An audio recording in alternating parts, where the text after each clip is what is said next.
kababayan nating Team Liquid PH. OSRG ang tutuldok dito. Tignan natin yan sa pagpasok dito sa kauna-unahang game pa lamang.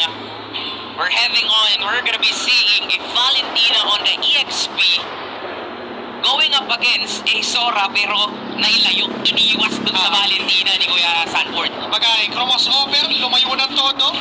May screen pa na nanggaling para talaga makatakas doon sa Valentina. Pero hindi naman yung tinanggal yung fact na kayang mamahayin ni JP at ni Sanji yung middle lane. Serious!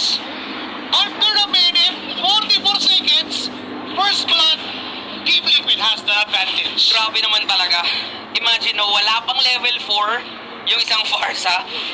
And napakatindi na agad nung ginawa doon ng Liquid. Kasi matatabukan na agad doon si Yumsi. Mawawala na agad siya ng confidence na kaya niyang lumaban dito patungo sa mga susunod na rotation din si Carl. And sige, kunin mo na lahat Kuya Carl at kukunin na naman nila yung buhay ni Yums. Imagine nandun yung Lancelot. Pero si JP pa rin nakakuha ng Dito Wanderer. Sa kanya pa rin. Sabi ni Carl, hindi ko na pala kailangan pumunta dyan. Kaya nyo na yan eh. Dinadagdagan na naman ni De La Cruz, ni JP yung mga kasalanan niya dito. At mukhang magandang panimula to para sa Liquid. At mukhang ang gusto nila. Nasaan ka, Kram? Tinitingnan kung nasan yung Phobius. Pero hindi nila kaya patayin yan eh. Hindi naman talaga. Hinap lang na bigyan ng threat. Nandun din naman si Yums at si Kais. Pero umatras na. Ganun lang kami na isang Hilda, Sanford. Sila na lang yung Tornos. Nandun din yung Band of Execution. Flicker is forced. Wala. Sa Apex Predator. Tatras muna si Sanford. Pero hindi lang ng onte. Another Tornos, another attempt. Wala kay si Kais na pauwiin talaga yung Sanford. Pero lalaban siya. Ganda nung freeze nila dun sa lane. Ganda nung attempt. Pero dito si Kram. Papasok. Kinopia. Yung ulti. Pero si Kais makakuha nun. Nandun papasok si Cartesi naman sa counter. Kram is gonna go down as well. 2 XP laners ang mawawala sa ekwasyon. Nandyan si Kais na patuloy pa rin dinidikitan ni JP. Turtle ay naantala pero muli nang sisimula ng SRG. Nandyan naman si Carl Casey para tumingin. Yums is doing his job protecting kung saan papasok. Ito si Carl Casey. Turtle ay hindi na malapitan pa. Uy, Liquid! Si Kais! JP getting down. Turtle ay hawak ng SRG. Sobrang commendable yung ginawa ni Yums doon. Diba? Iaalin niya na yung buhay niya para ma-secure ni si Kais yung turtle. And not just that turtle, nakuha niya pa yung buhay dito nitong si JP Sanji. Hinahabol ni Innocent. And again, Team Liquid, they're getting kills. Nakakuha sila ng kills. At kung sino yung humarap, yun muna yung pinapatay nila. Wala nang way para abutin pa yung likod. Frontline na lang. Yun na lang yung gustong banatan. Kahit pa nakuha ng SRG yung turtle ngayon, lamang pa rin becomes gold ang Team Liquid Phoenix. But that was just 300. So hindi ganun kalakihan. There is a way na makuha muli ng SRG yung halamangan, mabaliktad nila yung sitwasyon right now. Kasi kami ginagawa ni Yums. Hindi niya inaalis si JP sa paligid niya. Oo, tsaka yung ginagawa din ni Kram dun sa EXP lane matchup, medyo lugi din talaga dun si Sanford. Why? May dash yung may dash yung Valentina eh. And gustong gusto yun ng isang Phobius. Meanwhile, yung dalawang junglers natin dito, sila yung magdidikta. Sila yung ko-control saan patungo itong laban na to. Kasi pareha silang 2-0. Ang tanong na lamang sinong makakapag-maximize niyan? And for that instance, mula doon sa unang turtle, teka lang, May diversion ha? may diversion sa Papunta na sa purple. Dalawa yung nandun din si Kais. JP ang may ipit sana, pero Perfect. nakatakas. Cartesi, Shadow. Wala nga lang siyang inabutan doon. May objective. In less than 30 seconds, magkramit Sanford tuloy pa rin. Sa banggaan, nandiyan yung Dark Wave. Happy New Year dun sa taas eh. May ganyan silang laban doon. Nakala mo ba? Bagong taon wala lang. Pero napit yan. Napakasakit naman ni Yums at ni Kram. Tinamaan ng lintik si Carl Casey at si JP. At mukhang sa ngayon, medyo nahihirapan yata. Kulang yata sa damage output ng Team Liquid. And sumakto pa kasi dun sa duality ng Louie ni Stormy. Hindi nakapag-ultimate. Itong si Cartesi, add to the fact na yung suntok ni Yums. Kaya rin nagbungguan itong si JP at si Cartesi. Yun na naman Yung turtle, si JP ang sinusubukang bigyan. transform si Innocent. Thunder form ang gagamitin. Pero wala siyang maaabutan. Makakataka si JP. Nandiyan na rin si OM. Sanji. Nandiyan. Pero yung turtle ay tuluyan ng makukuha ng Selangor Red Giants. 2 turtles na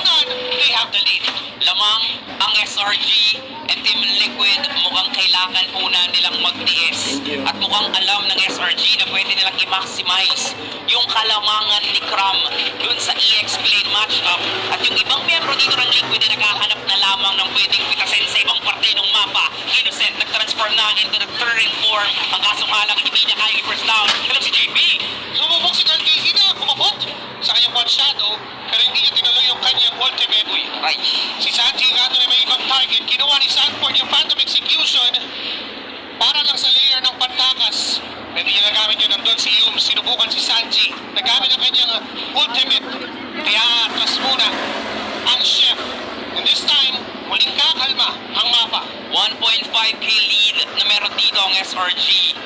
Di pa natin nakikita yung all-in 5 versus 5 at tila ba kontrolado talaga ng SRG yung mga pwedeng galawan dito ng Liquid. Si Oheb yata yung isusunod. May diversion play. Wala, hindi pa itutuloy. Magiging kalmado muna ang SRG. They want to maintain the lead pero nagsasama-sama na sila. Oo, ganda rin ang ginagawa ng SRG dito. They dominated the XP lane with courtesy of Cram and yung paulit-ulit na dalaw doon ni Yums. Even yung tambay ni si Kais doon kanina ng early game, it's taking a toll on the side of Team Liquid. They gave that side lane to RTZ, grouping up. Nandyan si Kais at susubok na sumayaw sa harap ng young goat. Tapos JP, delikado, hubulin siya dito ng bahagya. Pero ang maganda sa ginagawa dito ng Liquid, talagang titiisin muna nila. Oo. Diba? As long as hindi namamatay at napipigilang magpayaman, etong si Kiel1, si Oheb, okay lang yun sa kanila, pero parang hindi yata okay yun. Hindi kayo niligamit ni JP, times therefore may gamit ni Innocent. Makaka-atras. Gahabol, Si Kais Silverwood. nandoon sa likod, si Sanford ay sinubukan siyang setup, si Cram ay naiwan. Hindi sila pasama dito sa diversion, hindi speaking na sila were Red Giants, ang cavalry. That's Trying right. to get the tinopia ni Sanford, may higop na tumalan dito, ituloy sa pagkahilito si Kais. Courtesy goes in as well, Ugi Shadow Kill, na pinagsalusaluhan ng mga members ng buhay pa rin. Buhay pa rin si Kais at hindi tumama yung dulo. Si JP, ang unang pamagsak sa hinaba ng fight. Ang daming nangyayari, pero isa lang yung namatay. At ngayon for SRG, mukhang itutuloy pa yata nila yung kalamangan dito. Sanford again, kinopla yung ulti. Nakita dito itong si Innocent, pero makaka-flicker out. Buhay pa rin naman. Ang kaso lang, naiiwan nila si Oheb dun sa taas, pero mukhang okay lang for SRG. Focus sila dun sa Bergan si Carl. Merong shadow yan. Hindi nyo na sinubukan pa na pumunta. Alagawin yung turtle, hindi na yung tatlong pagong. Pero ngayon si Yums, agresibo sa pwesto, nakita niyo yung dalawang punish by the goat. At tutumba sa kamay ng Team Liquid. And si Kiel1, wala pa rin nakakapigil. Tuloy-tuloy lang sa top lane. Diversion play, mukhang pasalubong to kay Oheb. Pero nakanakaw pa si Oheb doon ng orange buff. Nakilagay ni Sanji, mukhang delikado ang buhay ni Stormy. Bigla na lang nawala. Sinalubong, sasalubungin niyo ako. Ako mismo yung sasalubong, sabi ni Kiel1. Nakita ko ang agad dito. Akala niyo nandiyan ako. Nandito nga ako sa harap niyo. Nalita na rin ako kasi ang dami biglang namatay. Sinaside ng SRG, biglang yung Liquid. Mukhang alam nila paano papalagan ang SRG as of now. And kung usapang control, oo, kontrolado ng SRG yung gold. Pero kung usapang map control, may dalawang turret na. May 3 pa nga ang nakuha dito ng Team Liquid kasi basag na yung mga first year turrets na meron dito ang SRG and Liquid. May dinadaan na naman nila sa macro yung kalaban. Ito na naman eh. Kanina pindutan. Medyo nahirapan. Ang sakit eh. Nabigyan si Kalpisi agad-agad eh. Ngayon makruhan. Oo, hawak ni Louie. Pero yung gala sa mapa, hindi nyo naman makokontrol kung gala talaga yung naglalaro eh. Kanina, I would like to comment what Sanji did on that play. Alam niyo may diversion. Nagpakita siya sa harap nung nung mga humahabol. Para bang nandun yung hahabulin. Kaya lang si Kais sumayaw sa harap ng tatlo. Na Team Liquid kaso sinalo ng solo. Yung Ogisano kill mula kay Carl Casey. Ngayon may shadow pa na pwedeng abutan. In 2 seconds at siya nakaboy si Carl. Carl Casey para sa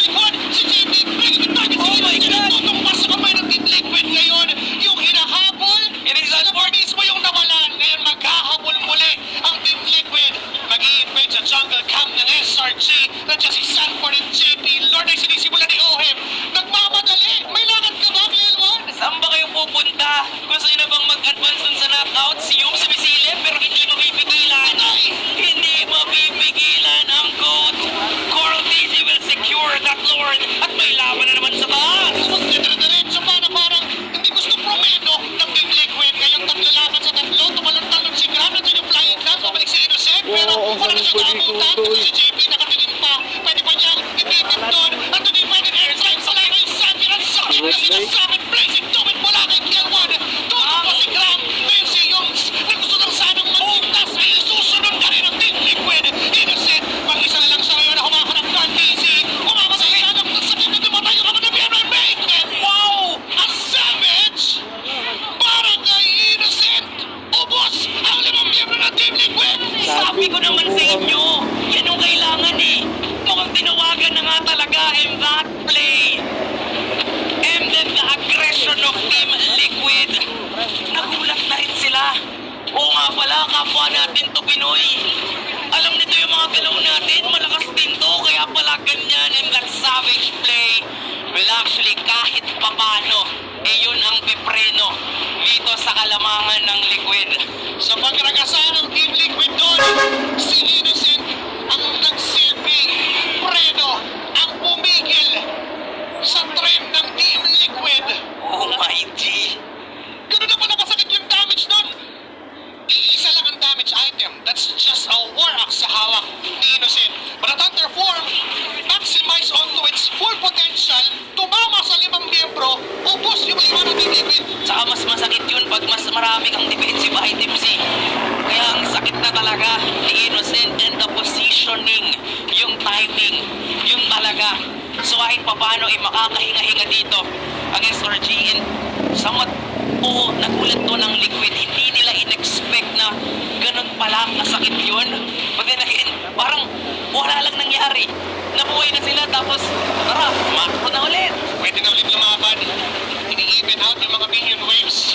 Ginugustong hati-hatiin ang atensyon ng SRG. Middle lane. Yung top lane hinahayaan. Yung bottom lane hinayaan. 40 seconds bago magkaroon ng Lord. Ito na yung macrong binabanggit natin. Ito na yung the Liquid way.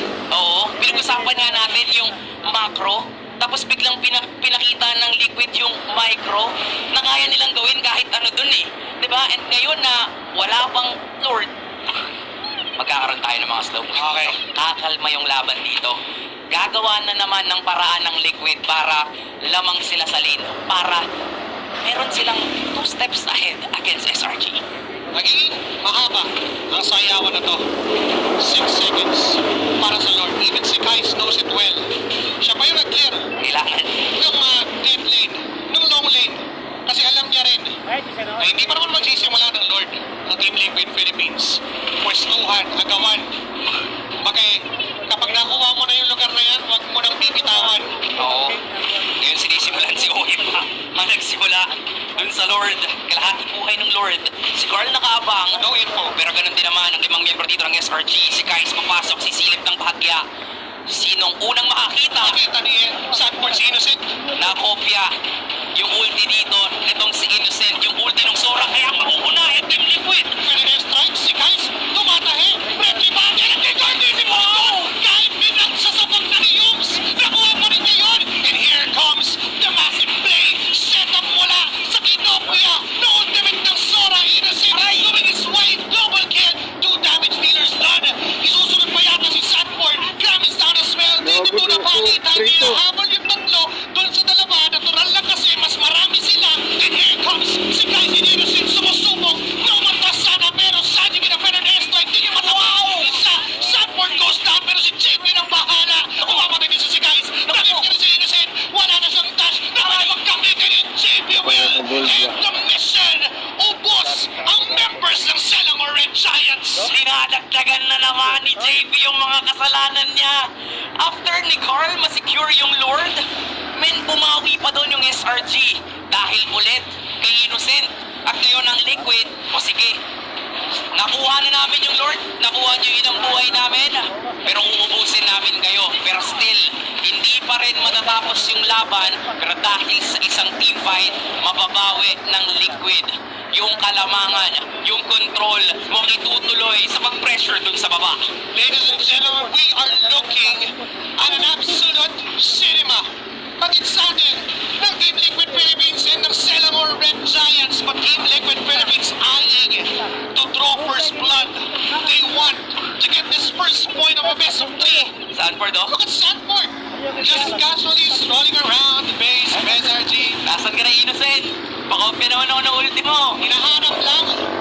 iniiwasan mo ako sa lane na, o. Ngayon, late game na, wala nang laning to. Hindi mo na ako maiiwasan kasi kung nandyan ka sa likod ng mga kakampi mo, pwede naman kita hintayin. Hanggang sa makita kita ng tuluyan. Hinahanap nyo talaga at ngayon lamang ang Team Liquid when it comes to minion waves. Pero for sure, disiplina to. Okay. Dumadaan sa proseso. This time, under a minute for this Lord, walang pinipwersang play ang Team Liquid. Wala. If you're Selang or Red Giants, you have to be that one na magkapwersa ng play. Ayan na, nag-double dash para ma-secure yung ulti ng isang Sora. Mong lalabanan siya dito si Kais, pero pita din siya gumamit doon ng Thunder Form para lamang din makalayo. Okay. Hindi niya na, niris pa, nakabobya ka, na pero mamatay naman siya. Mahirap na. 30 seconds na lang kasi mag-spawn na yung Lord eh. So baka doon pa Diversion, diversion. doon? Naku, si Ino, Naku, mag-isa! Nakita ni JP, mag-isa to, sige tara! Puntahan na natin yan, kaso biglang nag-report na may paparating pa. Kapag ang libro pa na, nakakabak na, pero si OM at Sanji, pwede sa papalayo. Patay ka, It's a kissing guys! It's down to the hands of Team Liquid! yung akala natin mang susurpresa, sila na naman yung nasurpresa. Di ba? Pwede nang kunin yung Lord. Pero ang dami pang nakaabang. Yung pwesto ni Sanji, yung pwesto ni Sanford, diversion pa yung Kinopia. Kasi innocent, nag-transform. Pero nakasal din naman pala ni Sanford yung Kinopia. Nagkamali lang ng onti, pero ang hindi pagkakamali, eh kunin na ang Lord. Kaya pa ba itong depensahan ng SRG? oo, kaya naman. Mataas ang clear wave. Pero bakit nagsasagot eh, pagkabayas? Ayaw mo lang, hindi na, tapos na yan! Gusto ko sagutin kita ng normal at professional. O ano, kaya pa. Mataas clear wave. Ulit yung tanong. Kaya pa ba? Hindi na! Tapos na kakasigahan! Tingnan natin. Kung anong mangyari. Ano ang tatama? Yung professional o yung bias na bias? Tingnan natin kasi masyadong mainit dito ang Liquid. 5K gold lead na meron sa kanila. At pumapasok na tayo sa punto na naglalak item na rin talaga. Kahit yung SRG nakakahabol na rin talaga sila. Ang problema lang dun kasi, sa composition wala kasing marksman eh. Walang pag-DPS eh. Hindi kaya sa usapan, kailangan mag-thunder. Sige ka lang. Mainit. Gusto niyang bigyan agad. Wala nang ugis yan, okay. At yun sa lang ng SRG. So wala na silang aapatan pa na Hayabusa pwede pumasok. Pero narangahanda na ang Team Liquid na unti-unting pasagin lahat ng inhibitor turrets sa list. Marching! Sumarch na yung Lord. Si Owen sumubog na panpanatan ng mahal niya. Ngayon ang apat na lang na natitira kasi wala naman si Guys. Reverse ito pala. Talagang si Jimmy silikot mo siya ng puntahan ng mga members ng SRG. And Team Liquid slowly but surely na gusto ng kunin at tapusin ang laban kasi kanila ang Team 1. Ipapakita lang ng Team Liquid na sila ang malakas. Hindi pa tapos. Tumama yung pwesto mo yan. Pero game 1, ibababa sa kamay dito ng Liquid. Pinaan na naman sa makruhan. Bakit yung postura ng Liquid parang pinitatlag sila? Ito, parang... I'm mad.